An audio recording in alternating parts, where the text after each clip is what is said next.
Hello friends, welcome back to my channel universe of answer stories. तो पहली बात, मुझे ये पता लग गया है कि आप लोगों को ये स्टोरी बिल्कुल भी पसंद नहीं आ रहा है, इसीलिए मैं ट्राई करूँगा कि उसे 10 से 12 एपिसोड के बीच के अंदर ही ख़त्म कर दूँ। तो बिना कुछ और बात किए चलिए शुरू करते हैं हमारे story lie is better than truth का पार्ट नंबर 9। इस पार्ट का शुरुआत वहीं से होता है जहाँ पर पिछला पार्ट ख़त्म हुआ था, यानी कि जब हमारे प्यारे वांगसेन जब उनके मॉम से मिलने के लिए गए थे, तभी मिसेस लानी की जो बर्ताव था वांगजी की ओर, जिसे देखकर विंग बहुत ही ज़्यादा शॉक हो गया था। तभी हमें दिखाया जाता है वो दोनों एक दूसरे को एक दूसरे की ओर देखकर कहते हैं, क्या तुम्हें घर नहीं जाना है?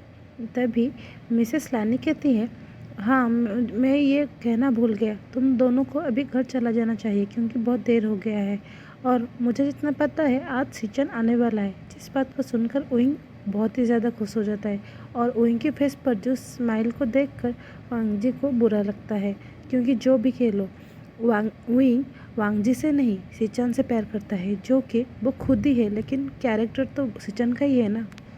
तभी विंग जाकर मिसेस लानी को हक करता है और कहता है, मम आप अपना ख्याल रखिए। ऐसा कहकर वो वहाँ से चला जाता है, जिसके पीछे पीछे वांगजी भी चला जाता है। तो अभी हमें दिखाया जाता है गाड़ी में उन दोनों, क्योंकि हमारा वांगजी विंग को उसके घर पर छोड़ने के लिए जा रहा था। तभी विंग अचानक से वांगजी को कार रोकने के लिए कहता है, जिस बात को सुनकर वांगजी शॉक हो जाता है और धीरे से साइड पर कार रोक देता है। तभी विंग की ओर देखकर कहता है, तुम्हें अचानक से इतने ज़ोर से चिल्लाने की क्या ज़रूरत थी? जिसे सुनकर विंग कहता है, क्योंकि मुझे सिचन के लिए गिफ्ट खरीदना है। जिस बात को सुनने के बाद वांगजी का मूड और भी ज़्यादा ख़राब हो जाता है, तो वो कुछ नहीं कहता और विंग की ओर देखकर कहता है, तो मैं क्या करूं? तभी विंग कहता है, क्योंकि तुम सिचन का छोटा भाई हो तो तुम्हें पता होगा कि सिचन को क्या पसंद होगा। क्या तुम मेरे मदद कर सकते हो उसके लिए गिफ्ट खरीदने में?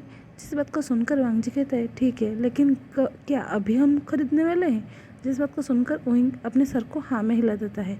तभी हमें दिखाया जाता है विंग ऐसा कहने के बाद तुरंत ही अपने साइड का डोर ओपन करके वहाँ से निकल जाता है, क्योंकि उसने वहाँ पर मॉल को देखकर ही वांगजी को कार रोकने के लिए कहा था। उसके बाद दिखाते हैं वांगजी भी उसके पीछे पीछे कार से निकल जाता है और उसके बाद हमें दिखाते हैं वो दोनों जाकर जब शॉपिंग मॉल में क्लोथिंग सेक्शन में थे, तभी विंग को एक जैकेट पसंद आता है, लेकिन उसे लगता है ये जैकेट सिचन से ज़्यादा वांगजी के ऊपर अच्छा लगेगा, इसीलिए वो उस जैकेट को वांगजी को ना दिखाकर चुपके से उसे सेल्समैन को दे देता है, ताकि वो साइड में उसका सीक्रेटली गिफ्टिंग कर सके। तभी दूसरी तरफ वांगजी, जो कि अपने खुद के लिए सिचन के लिए विंग की तरफ से गिफ्ट खरीद रहा था, जिसे देखकर दूर से विंग मुस्कुरा रहा था, क्योंकि वो समझ पा रहा था वो वांगजी को कितना फ्रस्ट्रेट हो रहा है, क्योंकि वो ऐसा इंसान बिल्कुल भी नहीं है जो कि शॉपिंग करने के लिए जाए। तभी जब वो पेमेंट कर देता है तो वो कहता है सेल्समैन को उससे साइड पर रखने के लिए। ऐसा कहकर वो वांगजी की ओर चला जाता है। तभी वो वांगजी की ओर देखकर कहता है, तुम्हें कुछ पसंद आया? जिसे सुनकर वांगजी एक शर्ट जो कि फुल्ली वाइट कलर का था उसे विंग की ओर बढ़ा देता है और कहता है, मुझे लगता है ये घर के ऊपर अच्छा लगेगा। जिस बात को सुनकर विंग भी कुछ नहीं कहता और कहता है, तुम्हारा चॉइस अच्छा है और मुझे भी लग रहा है ये सिचन के ऊपर अच्छा लगा। ऐसा कहकर वो शर्ट को लेकर बिलिंग काउंटर पर चला जाता है। तभी हमें दिखाया जाता है विंग वांगजी की ओर देखकर कहता है, क्या तुम्हें कुछ नहीं चाहिए? जिससे सुनकर वांगजी कहता है, मुझे किस चीज़ का ज़रूरत है? तभी विंग कहता है, तुम्हें बर्थडे गिफ्ट पर मेरी ओर से कुछ नहीं चाहिए? तभी वांगजी कहता है, गिफ्ट तो सामने वाले के इंसान के मन के मुताबिक होता है, तुम मुझे जो देना चाहो दे सकते हो, लेकिन ऐसा कोई मुझे ज़रूरी नहीं है। जिसे सुनकर विंग अपने सर को हाँ में हिला देता है और उसके बाद वो उस बैग को लेकर चले जाते हैं। उसके बाद हमें रात के 11:30 बजे का सीन दिखाया जाता है, जहाँ पर विंग पूरे घर को सेंटेड कैंडल से सजा दिया था, क्योंकि आज बहुत दिनों के बाद सिचन घर पर वापस आ रहा था। तभी विंग मन ही मन सोचने लगता है, क्या मुझे सिचन से इस बारे में बात करना चाहिए? ऐसा सोचते हुए जब वो एक कैंडल को टेबल के ऊपर सजा रहा था, तो अचानक से उसके हाथ के ऊपर वैक्स गिर जाता है, जिससे हमारा विंग का ख्याल टूट जाता है और वो तुरंत ही उस कैंडल से अपने हाथ को खींच लेता है ताकि उसका हाथ और ना जले। तभी हमें दिखाता है उसी वक्त घर का डोर बेल रिंग होता है, जिसे सुनने के बाद उइंग और भी ज़्यादा खुश हो जाता है और भागकर जाकर जब डोर को ओपन करता है तो देखता है सामने सिचन खड़ा है, जो कि हाथों में एक लगेज भी पकड़ा हुआ था। जिसे देखकर उइंग जाकर भागकर सिचन से गले लगा लेता है और कहता है I missed you so much. जिसे सुनकर वांग जी, जो कि हमारा सिचन बना हुआ था, वो भी वांग जी को उइंग को हग बैक करता है और कहता है मैंने भी तुम्हें बहुत ही ज़्यादा मिस किया। जिस बात को सुनने के बाद उइंग मुंह बनाते हुए कहते हैं अगर तुमने मुझे सच में मिस किया तो तुमने मुझे कॉल क्यों नहीं किया? सिर्फ दिन में 1 या 2 बार मैसेज कर देते थे। क्या तुम काम में इतने ज़्यादा बिजी थे कि तुम मुझे भूल गए थे? जिसे सुनकर वांग जी मुस्कुराते हुए उइंग की गाल को खींचते हुए कहता है नहीं, बस मैं ये चाहता था कि जल्द से जल्द काम को ख़त्म कर दूँ ताकि मैं जल्द से जल्द यहाँ पर वापस आ सकूँ तुम्हारे पास। जिसे सुनकर उइंग कहता है तो चलो घर के अंदर चलो, देखो मैंने तुम्हारे लिए क्या सरप्राइज़ प्लान किया है। जिसे सुनकर वांग जी हमारा शॉक हो जाता है और उसकी ओर देखकर पूछता है सरप्राइज़? जिसे सुनकर उइंग कहता है उस दिन हम लोगों का डेट कैंसिल हो गया था। जिसके बाद सिचन कहता है आई एम सॉरी, लेकिन उस दिन मैं तो काम में बिजी था ना, और वांग जी का भी एक्सीडेंट हो गया था। जिसे सुनकर उइंग कहता है मैं उसके लिए मैं तुम्हें ब्लेम नहीं कर रहा हूँ, मैं बस ये कह रहा हूँ कि उस दिन का डेट आज मैं तुम्हारे साथ पूरा करना चाहता हूँ। जिसे सुनकर सिचन भी खुश हो जाता है और घर के अंदर आ जाता है और देखता है पूरे घर को रेड सेंटेड कैंडल के साथ साथ फ्लावर से सजाया गया था, वो भी उइंग ने उसे सजाया था। जिसे देखकर सिचन को अच्छा लगता है और वो उइंग की ओर देखकर कहता है थैंक यू, क्योंकि आज तक मेरे लिए किसी ने भी ये नहीं किया। जिस बात को सुनने के बाद उइंग थोड़ा गुस्सा होती है, उसकी ओर देखकर कहता है क्या मतलब, क्या तुम चाहते थे कोई और तुम्हारे लिए ये करे? जिसे सुनकर सिचन उइंग के नाक को खींचते हुए कहता है नहीं, मैंने कहा कि अभी तक इतना स्पेशल मुझे किसी ने फील नहीं करवाया। ऐसा कहते हुए वो अपने लगेज को लेकर रूम के अंदर चला जाता है ताकि वो फ्रेश होकर आ सके। तभी हमें दिखाते हैं उइंग जो खाना मंगवाया था उसे डाइनिंग टेबल पर सजा देता है, क्योंकि थोड़ी देर बाद सिचन वापस आकर उसके साथ खाना खाएगा। तभी उइंग वहाँ पर बैठकर उइंग सिचन का इंतज़ार करता है। तभी थोड़ी देर बाद सिचन भी फ्रेश होने के बाद आ जाता है और जाकर उनके बगल वाले चेयर पर बैठ जाता है और वो दोनों मिलकर हंसते मुस्कुराते हुए खाने को एंजॉय करता है। जिसके बाद वांग जी मन ही मन सोचता है उइंग तुम्हारा ये खुशी मुझे जो मैं करना चाह रहा हूँ उससे करने में बहुत ही ज़्यादा ताकत देगा, क्योंकि मुझे पता चल चुका है कि तुम्हारी ज़िंदगी में सिचन के अलावा कोई और नहीं है और तुम बिल्कुल भी मुझसे प्यार नहीं करते। ऐसा सोचते हुए वो अपने मन को और भी ज़्यादा पक्का कर लेता है ताकि वो जो करना चाहता है उसे कर सके। तभी उइंग वांग जी के बाजू को पकड़ते हुए उसकी ओर देखकर कहते हैं क्या सोच रहे हो? तभी वांग जी कहता है कुछ नहीं, मैं बस खाना खा रहा था और ये सोच रहा था कि तुमने आज बहुत ही ज़्यादा काम कर लिया है। जिसे सुनकर उइंग कहता है इसे काम नहीं कहता, ये मेरा प्यार है तुम्हारे लिए। जिसे सुनकर वांग जी कहता है कि ठीक, क्या तुम अब मेरे साथ थोड़ी देर के लिए डांस कर सकते हो? जिसे सुनकर उइंग हंसते हुए उसके हाथों के ऊपर हाथ रख कर कहता है बिल्कुल, हम चलो डांस करते हैं। उसके बाद दिखाते हैं वो दोनों एक दूसरे के साथ एक प्यारा सा रोमांटिक सा डांस करते हैं। तभी थोड़ी देर बाद वो दोनों जाकर अपने अपने कमरे में रेस्ट करते हैं। उसके बाद हमें नेक्स्ट डे का ऑफिस का सीन दिखाया जाता है, जहाँ पर जब सोंगलान जाकर ऑफिस में पहुँचता है तो वो देखता है उसके बॉस के कैबिन में पूरा इंटीरियर चेंज हुआ पड़ा था और उसे लग रहा था कि उसके बॉस के कैबिन ये नहीं है, ये किसी और इंसान का कैबिन है।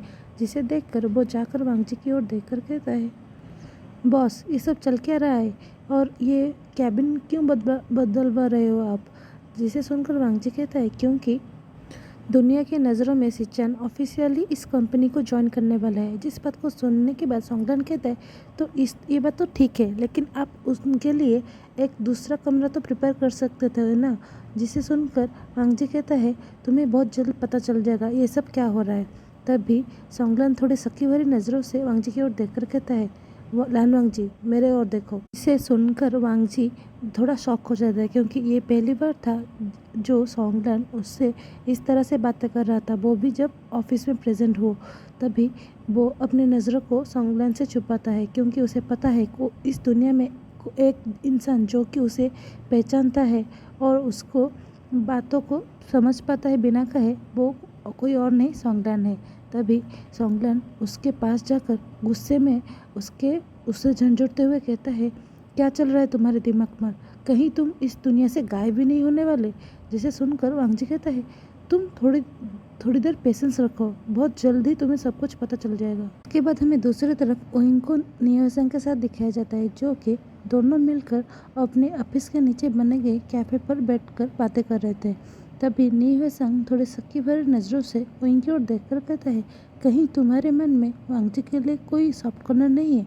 जिस बात को सुनने के बाद ओइंग थोड़ा अपनी नज़रें फेरते हुए कहते हैं, ऐसा बिल्कुल नहीं है, क्योंकि मैं सिर्फ सिचान से प्यार करता हूँ। जिसे सुनकर नियोसंग थोड़े और जोर देते हुए कहता है, अगर ऐसी बात है तो तुम मेरे नज़रों से नज़र मिलाकर ये बात कहो। जिसे सुनकर ओइंग उसकी ओर देखकर कहता है, बस वो मेरा स्कूल का फ्रेंड है, इसके लिए मेरा मन में थोड़ा सॉफ्ट करना है। जिसे सुनने के बाद नियोसंग अपने आईब्रो को उठाते हुए कहता है, क्या ये सच है? तभी ओइंग कहता है, तुम ये बात तो छोड़ो, क्या तुम्हें पता है कल सिचान का बर्थडे है? जिसे सुनने के बाद नियोसंग कहता, तो दैट्स ग्रेट, तुमने कुछ सरप्राइज प्लान किया है? जिसे सुनकर ओइंग कहता है, नहीं, मैं सिर्फ चाहता हूँ आज रात 12 बजे मैं वो पहला इंसान बनूँ जो उसे बर्थडे विश करेगा। जिसे सुनकर नियोसंग कहता है, हाउ रोमांटिक। और वांगजी के लिए? तभी ओइंग कहता है, मैंने उसके लिए एक गिफ्ट खरीद लिया है और मैं आज शाम को ऑफिस के काम के सिलसिले में उसके ऑफिस जाने वाला हूँ, तभी मैं उसे उसका बर्थडे गिफ्ट दे दूँगा। जिसे सुनकर नियोसंग कहता है, क्या तुम उसके लिए थोड़ा एफर्ट भी नहीं करोगे? उससे बर्थडे के दिन मिल नहीं सकते? जिसे सुनकर ओइंग कहता है, क्योंकि वो मेरा हस्बैंड नहीं है, मेरा हस्बैंड सिचान है। तभी नियोसंग कहता है, तुम्हें जो अच्छा लगे वो करो, और मुझे लगता है मेरा वक्त हो गया है, मुझे अभी जाना चाहिए और तुम्हारा भी लंच ब्रेक ख़त्म होने वाला है। जिसे सुनकर ओइंग कहता है, थैंक यू मुझे याद दिलाने के लिए, क्योंकि अगर मैं थोड़ा देर हो गया तो मेरा एडिटर मेरा गला दबा देगा। ऐसा कहकर वो नियोसंग को बाय बाय करके वहाँ से चला जाता है। उसके बाद हमें इवनिंग का सीन दिखाया जाता है, जहाँ पर जब ओइंग वांगजी के ऑफिस पहुंचता है तो वो देखता है वांगजी का ऑफिस रूम का इंटीरियर चेंज हुआ पड़ा है। जिसे देखकर ओइंग कहता है, मुझे ऐसा क्यों लग रहा है कि तुम अपने ऑफिस का इंटीरियर चेंज कर रहे हो? जिसे सुनकर वांगजी कहता है, हाँ, क्योंकि ये कैबिन में सिचान को देने वाला हो, क्योंकि वो ऑफिशियली इस ऑफिस को ज्वाइन करने वाले हैं। जिसे सुनकर ओइंग कहता है, क्यों, तुम उसके लिए कोई और रूम प्रिपेयर कर लेते? तभी वांगजी थोड़ा गुस्से में कहता है, आज सुबह से सभी लोग मुझे ये क्वेश्चन क्यों पूछ रहे हैं? जिसे सुनकर ओइंग कहता है, किसी और ने पूछा था क्या ये इस बारे में? तभी वांगजी कहते हैं, शट अप, तुम पहले ये बोलो तुम यहाँ क्यों आए हो? जिसे सुनकर ओइंग एक मैन्युस्क्रिप्ट दिखाते हुए कहता है, देख लो, क्या ये इंटरव्यू मैं पब्लिश कर दूँ? जिसे सुनने के बाद वांगजी ओइंग के हाथों से वो इंटरव्यू का पेपर लेता है और जाकर पूरे पेपर को गो थ्रू करने के बाद उनकी ओर देख कर कहता है, ये बिल्कुल ही सही है और मुझे कोई प्रॉब्लम नहीं होगा अगर तुम इसे अपलोड कर दो। जिसे सुनकर विंग कहता है, थैंक यू। इसे कहते हुए वो अपने पीछे से एक बैग को लेकर वांगजी के सामने रख देता है और कहता है, ये लो, ये तुम्हारा बर्थडे गिफ्ट है। जिसे सुनकर वांगजी थोड़ा मन में खुश तो होता है, लेकिन वो अपनी खुशी विंग को नहीं दिखाता और वो कहता है, थैंक यू। शब्द को सुनने के बाद विंग अपने कानों को हिलाते हुए कहता है, क्या मैंने सही सुना? द लानवांगजी ने मुझे थैंक यू कहा? तभी वांगजी थोड़ा गुस्सा होते हैं कहता है, इतना नौटंकी करने की कोई ज़रूरत नहीं, बिहेव करो जैसे कि मैंने तुम्हें पहली बार थैंक यू कहा है। जिसे सुनकर विंग ने कहा, हाँ सच में तुमने मुझे पहली बार थैंक यू कहा है। जिसे सुनकर वांगजी कहता है, इम्पॉसिबल। तभी विंग कहता है, तो याद करो तुमने आज से पहले मुझे कब थैंक यू कहा था? जिसको सुनने के बाद विंग अपने स्कूल के वक्त से अब तक का पूरा मेमोरी छान लेता है और उसे याद नहीं आता कब उसने विंग से थैंक यू का शब्द कहा था। तभी वो अपने सर को झुका लेता है। जिसे सुनकर देखकर विंग कहता है, इट्स ओके, और मैंने तुम्हारा थैंक यू को एक्सेप्ट किया। और आई एम ग्लैड कि तुम्हें ये गिफ्ट पसंद है। तभी वांग जी ने कहा, तुम्हें किसने कहा मुझे ये पसंद है? मैं सिर्फ तुम्हारे गिफ्ट के लिए थैंक यू कहा, अभी तक तो मैंने उसे खोलकर नहीं देखा। तभी विंग कहता है, ये मेरा चॉइस है और मुझे मेरे चॉइस पर बहुत ही नाज है, क्योंकि मुझे पता है ये तुम्हें ज़रूर पसंद आएगा। जिसे सुनकर वांग जी कहते हैं, सेल्फ ऑब्सेस्ड पर्सन। जिस बात को सुनने के बाद विंग गुस्सा होते ही वांग जी की ओर गला दबाने का एक्शन करता है, जिसे देख कर कहता है, ये मेरा ऑफिस है, ये मत भूलो। तभी विंग अपना पैरते हुए वहाँ से चला जाता है, जिसे देखकर वांग जी पीछे से बहुत ही ज़्यादा खुश हो रहा था और मन ही मन सोच रहा था, मैं ये कन्वर्सेशन जितना लंबा खींचना चाहता था उतना लंबा खींच लिया। और बाय द वे, ये मेरा तुम्हारे साथ आखिरी कन्वर्सेशन है आज से लान वांग जी। ऐसा कहते हुए वो विंग की गिफ्ट को खोलने लगता है और देखता है उसके अंदर एक बहुत ही सुंदर सा जैकेट है, जिसे देखकर वांग जी खुश हो जाता है और तुरंत ही अपने जैकेट को खोलकर उस जैकेट को पहन लेता है। तो आज के लिए बस इतना ही। अब हम नेक्स्ट पार्ट में देखेंगे वांग जी का ये कहने का क्या मतलब है, कि ये उसका लास्ट कन्वर्सेशन है आज लान वांग जी, वो क्या करने वाला है और उसके दिमाग में क्या चल रहा है, वो सब कुछ हम जानेंगे नेक्स्ट पार्ट में। तब तक के लिए अगर आप लोगों को स्टोरी पसंद आ रही है, इसे लाइक कीजिए, अपने दोस्तों के साथ शेयर कीजिए और ढेर सारे कमेंट कीजिए। और मेरे चैनल में अगर नए हैं तो इसे सब्सक्राइब करना मत भूलिए। Thanks for watching.